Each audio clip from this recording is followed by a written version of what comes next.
Let's just take a few minutes to talk about the unique properties of water. With the chemical formula H2O, each hydrogen supplies 1 electron, 2 hydrogens supply 2 electrons. The oxygen supplies 6. 2 plus 6 equals 8 electrons. Our skeleton should have oxygen at the center and the hydrogen atoms peripheral. Making 2 bonds means we used 4 electrons, which means we have 4 left over. So we're going to make 2 lone pairs. So there's our Lewis structure of water. Our central atom, oxygen, has a steric number of 1, 2, 3, 4. This means the electron geometry is tetrahedral.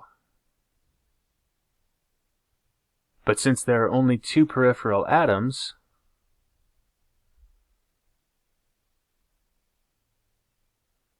this means the molecule has a bent molecular shape.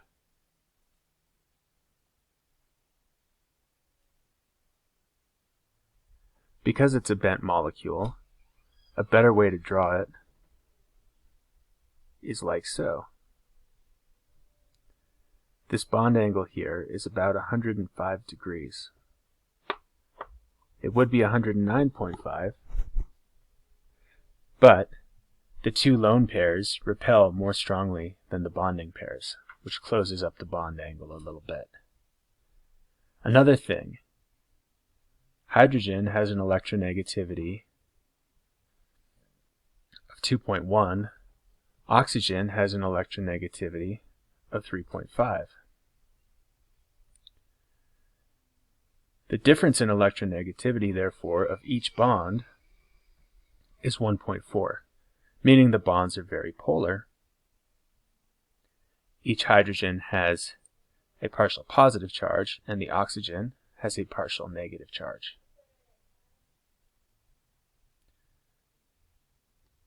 This means that water has some pretty remarkable properties.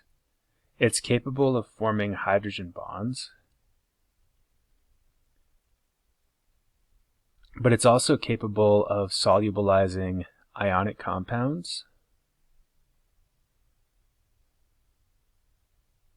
Many ionic compounds are very soluble in water,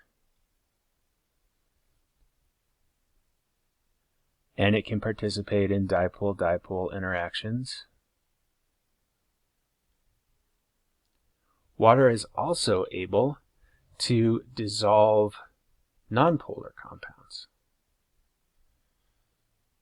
Water covers 75% of Earth's surface. 97% of the water on Earth is in the oceans, which means water will become scarce as there are more and more people needing fresh water to drink, among other things. 70% of your body is water. That's 70% of the mass of your body is water. We're just big water balloons walking around. Actually, we're more complex than that. Water has unique physical properties. There is no other substance in the universe like water. Water is colorless. Water is odorless. Water is tasteless. Well, that's because we are mostly water, so it doesn't taste like anything to us. Water is liquid at room temperature. There is no other molecular substance in the universe that is a liquid at room temperature that has a molar mass close to as low as the molar mass of water. This is because water has very strong intermolecular forces, the hydrogen bond. If water were nonpolar, or if it only had dipole-dipole interactions, it would not be liquid at room temperature. It would be a gas. Why is that important? Well, Our bodies need to have liquid as the medium. Liquid is a condensed phase, so nutrients can be available readily. But liquid is fluid, so nutrients can flow around and move where they need to go, as opposed to staying in one place if they were a solid. If we were in a gas, we'd have enough freedom of movement, but things would be so spread out we would never encounter enough nutrients. Hydrogen bonding also is responsible for the unique three-dimensional structure of ice. This is why ice floats, because water is more dense as a liquid than a solid. This is really important. If the solid were more dense, then when ice formed on the surface of a pond or an ocean, it would sink to the bottom.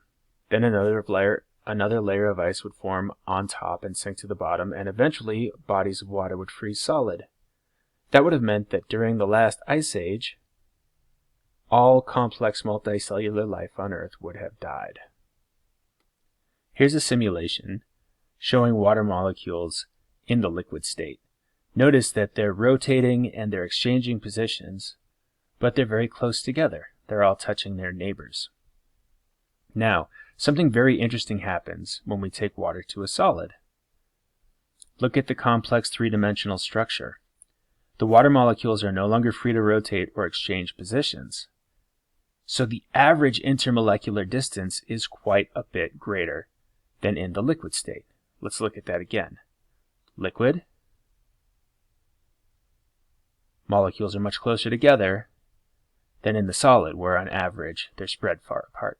This is why ice floats. Furthermore, water has a high boiling point, a high heat of fusion, meaning it takes a lot of heat to melt ice. This is very important to refrigeration. At the dawn of shipping, when people were able to harvest ice from the surface of cold ponds, they were able to use that to keep food cold on long ocean voyages. But because it takes so much heat not only to warm the ice but to melt it, that ice stayed ice for a long time, even for a long voyage if you brought enough of it. Water also has a high heat of vaporization.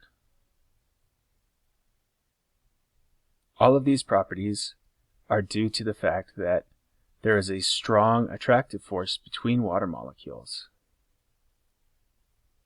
And again, that is from hydrogen bonding. And because of water's unique intermolecular forces, water is able to dissolve a variety of solutes. Think about it. In our blood, we have molecules circulating, and we also have ions circulating. Water is able to act as a solvent for both. Thus, many people theorize that water is absolutely essential to life, that life cannot exist without water.